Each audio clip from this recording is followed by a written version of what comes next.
Hi. Thank you for joining me. Welcome. I am Sarah D.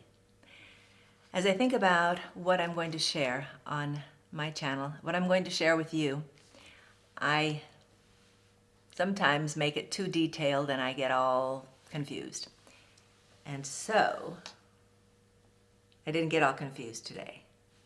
I just found a piece of paper with a song I'd written at 2:08 a.m. On 9th of April. I don't know what year this was. Maybe this year? This is what it looks like. That's some of my messy paperwork. Some of it's on computers. But how do you make meaning? That's what we do. We make meaning. Something happens, we see something as a child, we hear things, and we say, oh, that means this, and we get a map. We make our life mean something. We make things, sounds, relationships. How do you do that?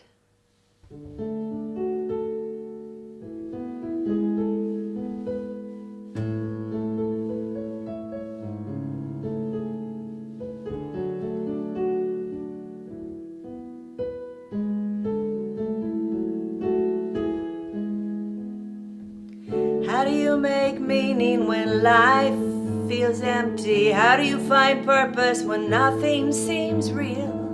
How do you believe that what you do matters when you know it's no big deal?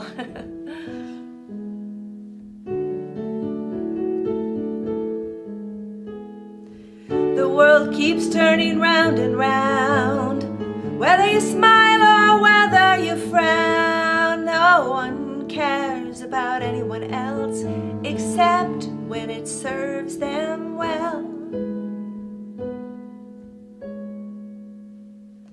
As a child we learn a framework for life.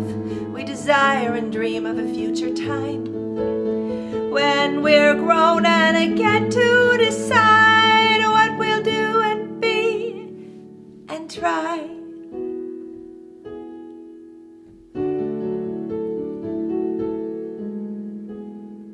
When the framework crumbles and bit by bit, we are left to wonder and make sense of it. And still the world turns round and round and life remains.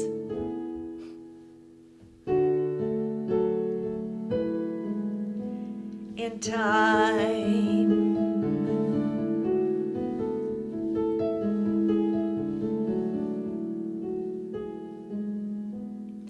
How do you make meaning when life feels empty? How do you find purpose when nothing seems real? How do you believe that what you do matters when you know it's no big deal? So what if I don't do the dishes tonight before I go to bed? Who cares? I'll just have to do them tomorrow. It's no big deal.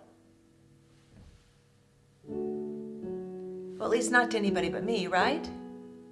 I don't know.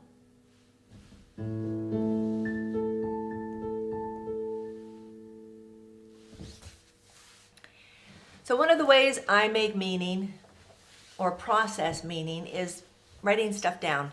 I started writing in a journal, I don't know. I know in high school, so it was before high school, must have been in junior high or something. I would write on, I took shorthand in high school. And so I had steno pads and we would, I learned how to do shorthand. And this is the kind of pad we had. So I used this for my journal because I had it for shorthand. And so I used some for my journal and I wrote my feelings down. I had a crush on some boy. And I got to dance at Expo 74 in Spokane. A big, huge coliseum. It was really fun. It was a church event. It was fabulous. But one of the boys who one of the other girls was dancing with, in the trailer where we stayed or something, I don't know. I don't remember all of it, but I do remember he started talking to me about this, how you feel when when you like somebody and they don't like you, or how your heart just pitter pats. I don't know exactly all the things he was saying, but there were things that I had written in my journal. Ugh. And he had read them. He was making fun of me in it. So anyway, I guess I've written in a journal for a long time. And the thing is, that's how I've processed life, is I've just written things down. I've just written things down. And people would say, I would be told at church I was supposed to write in a journal. I was supposed to do it this way, and I was supposed to do it this way. And I was like, I can't do it that way. I just can't. That doesn't help me. Just writing down my crazy thoughts helped me. And the more crazy thoughts I wrote down, the less crazy they sounded. Like that was a pretty cool sounding song. I mean, it's okay, right? I mean, they were just my thoughts. 2:00 in the morning when I woke up. It's like, sometimes life does not seem real because the way we see the world isn't the way everybody else sees it. It's similar. But have you ever thought, like the yellow flowers behind me? Am I seeing the same color yellow as you're seeing? I don't know. We're calling it yellow, but do we actually I don't know. We just put that meaning on it. So anyway, how do you make meaning when life feels empty? One of the ways I make meaning is I just pretend it matters. I tell myself a story that it matters, that I do the dishes, that it matters more than just to me. Before I go to bed, like I'd mentioned earlier.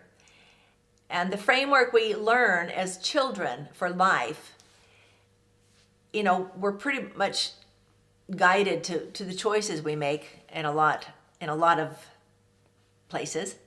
And we're so excited that, when we get old enough, man, we get our own money. We can get a whole box of ice cream if we want, or a whole box of Lucky Charms. Good dinner. Good dinner. So the part where I say no one cares about anyone else except when it serves them well is not an unkind or a selfish thought. Some may take it that way. But if my caring about you destroys my will to try, I can't care. If I am so sensitive or empathic or whatever label you want to put on it, I can't go there. So it's important that we find a way to make life have a meaning that encourages us.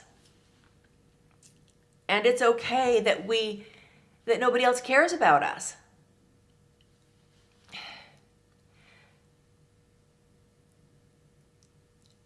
At least not to an extent that they get hurt. We can care about people as much as we have to care about them. But if we don't have that much in our bucket of being able to care, we just can't care that much. Because then life is just dark and empty. And it's time that we fill our cup. If anything I said made any sense or was helpful at all, please like. And thank you for that if you do. I really do appreciate that somebody watches this. There's a few people that watch what I do. And that helps me think that it has meaning, like somebody else cares that I did the dishes the night before. It makes it seem that way. And not that you're responsible for making me feel good about myself, but if by chance there was anything you found of value, please like, subscribe, and share, and comment. I'm Sarah D. Make it a great day.